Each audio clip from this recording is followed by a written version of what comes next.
मुझे नहीं पता था कि मुझे किस केस में लेके जा रहे हैं, लेकिन हमें ये पता चला किसी लड़की के बारे में कोई इन्वेस्टिगेशन इन्होंने करनी, पूछताछ करनी है। ऐसा टॉर्चर किया मैं ख्वाब में भी नहीं सोच सकता। बहुत टॉर्चर किया, पूरी रात मुझे मारते रहे हर तरह से। मुझसे ये भी नहीं पूछा कि तुमने क्या किया क्या नहीं किया, बस मारते रहे पूरी रात। वो आतंकवाद की वजह से फिर हमको जो है बहुत परेशान किया। पहली रात वहाँ के जो वार्डनर थे उन्होंने हमें बहुत मारा। मैं लौट के आया तो मुझे ऐसा लगा कि मेरा सब कुछ ख़त्म हो गया है। मेरे वो माँ बाप थे, उनके जो है सफ़ेद दाढ़ियाँ नहीं थी, वो काली दाढ़ी थी और अच्छे सेहतमंद थे, वो बिल्कुल सोखे से हो गए। मेरी माँ बिल्कुल बीमार हो गई, मेरी दादा दादी दुनिया से चले गए, मेरी बहनें भी दुनिया से चले गए। तकरीबन 1 दर्जन से ज़्यादा मेरी फैमिली के लोग जो है दुनिया में नहीं हैं। और ये बहुत बड़ा जुल्म है सर, हमारे साथ में ऐसा हुआ है। और अब जिन लोगों ने हमारे साथ ऐसा किया है, हमारा सब कुछ छीनने की कोशिश की और छीन गया, बहुत कुछ तो छीन गया है, उनके साथ अगर कुछ ना हो तो सर अब ये पूरा न्याय नहीं है, पूरा इंसाफ नहीं है सर। देखिए, ये लोग हमारे घर पे पहुंचे और वहाँ पर जो है मैं नहीं था, तो घर पे कहने लगे कि हमें उनको तलाश है और उन पर जो है किसी जो है लड़की का या कोई जो लड़की के बारे में पूछताछ करनी है। तो इस तरह ये घर पे गए थे।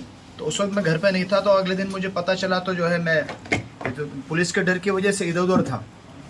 तो फिर 4 या 5 दिन के बाद में मैं सरेंडर हुआ।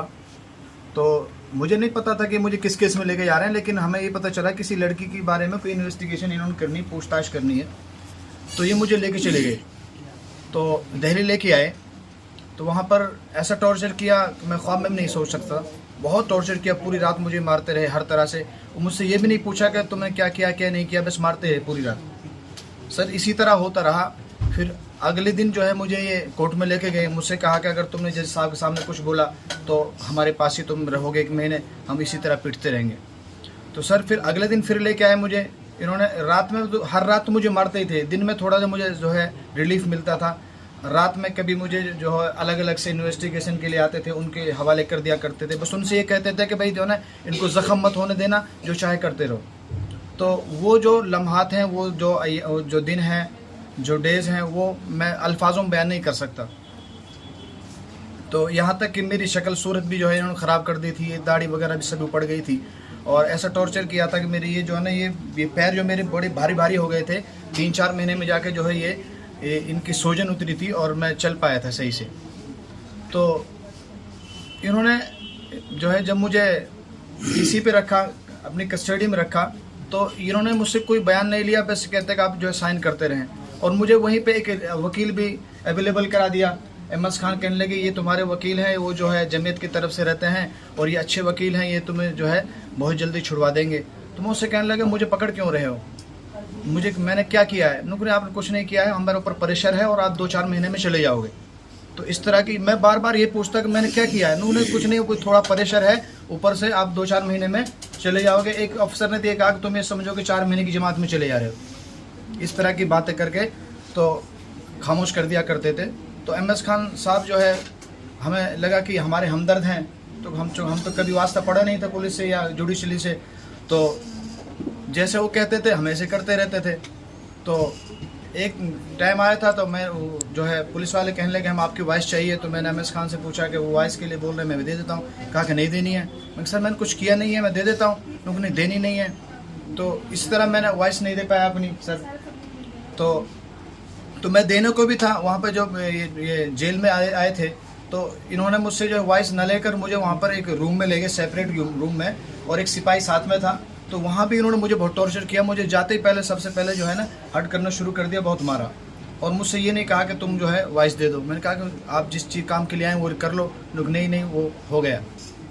तो उन्होंने मुझसे एक जो है एक पर्चे पे कुछ लिखवाया कि मैं जो है वो मैंने लिख दिया। उस वक्त बहुत टॉर्चर था।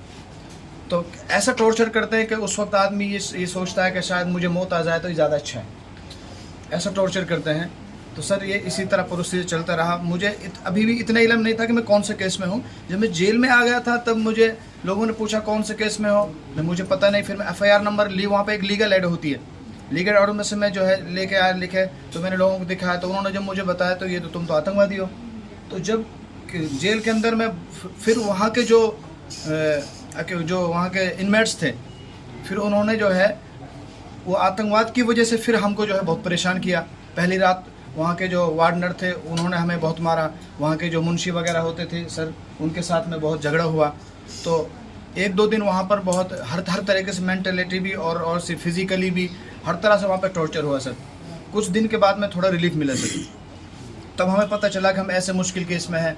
तो कुछ दिन जब हमें पता चला कि अहमद खान हमारे लिए ना काम कर जो है वो पुलिस के लिए काम कर रहे हैं सर, ये हमें बिल्कुल पुख्ता यकीन हो गया कि हमारे लिए काम नहीं कर रहे हैं। तो फिर हमें किसी ने सलाह दी, तो हमने सर को जो है महमूद पराजा साहब को जो है साहब के पास गए। तो साहब ने कहा कि आपने कुछ किया? मैंने सर हमने कुछ पता ही नहीं है, ना हम इन लोगों को जानते हैं जिनसे इन्होंने जोड़ रखा है, ना हम इन केसों को जानते हैं, ना इन जो है धाराओं को जानते हैं। तो सर ने कहा कि ठीक है, अगर आप जो है बेगुनाह है, इनोसेंट है, मैं आपका केस लड़ूंगा।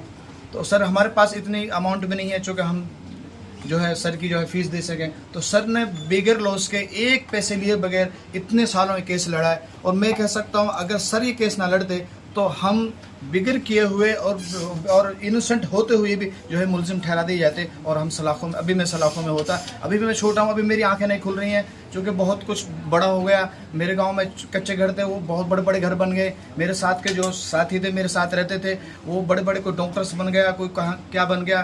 तो उनको देखकर मुझे ऐसा लगता है कि मैं जीरो पे नहीं हूँ बल्कि मैं माइनस में चला गया हूँ। जब आप लौट कर आए हैं तो आपने कितने साल जेल में रहे? जब लौट कर आए तो आपकी जिंदगी से क्या कुछ खत्म हो चुका था? आप सर जब मैं लौट के आया तो मुझे ऐसा लगा कि मेरा सब कुछ ख़त्म हो गया है। मेरे वो माँ बाप थे, उनके जो है सफ़ेद दाढ़ियाँ नहीं थी, वो काली दाढ़ी थी और अच्छे सेहतमंद थे, वो बिल्कुल सोखे से हो गए। मेरी माँ बिल्कुल बीमार हो गई, मेरी दादा दादी दुनिया से चले गए, मेरी बहनें भी दुनिया से चले गए। तकरीबन 1 दर्जन से ज़्यादा मेरी फैमिली के लोग जो है दुनिया में नहीं है, जिसको जब मैंने ये सुना तो मेरी पैरों के नीचे से ज़मीन निकल गई। और इसी के सिलसिले में मैंने अब्बा जी से पूछा कि आजकल आप क्या कर रहे हैं? कहा कि बेटा मेरा एक जो है छोटा एक बिज़नेस था, वो भी सब ख़त्म हो चुका, तेरी वजह से मेरे पास कोई कुछ लेने में नहीं आता, मेरा सारा कारोबार सब ख़त्म हो चुका है और हम बहुत बेइज्जती महसूस कर रहे हैं। हम घर से निकलते हैं तो हमें बहुत जो है हर्ट होता है। तो ये इस तरह की ऐसी बातें हैं कि जिससे मैंने जब सुनी तो मैंने लगा कि ये क्या हो गया है और ये बहुत बड़ा जुल्म है सर, हमारे साथ में ऐसा हुआ है। और अब जिन लोगों ने हमारे साथ ऐसा किया है, हमारा सब कुछ छीनने की कोशिश की और छीन गया है, बहुत कुछ तो छीन गया है, उनके साथ अगर कुछ ना हो तो सर अब ये पूरा न्याय नहीं है, पूरा इंसाफ नहीं है सर।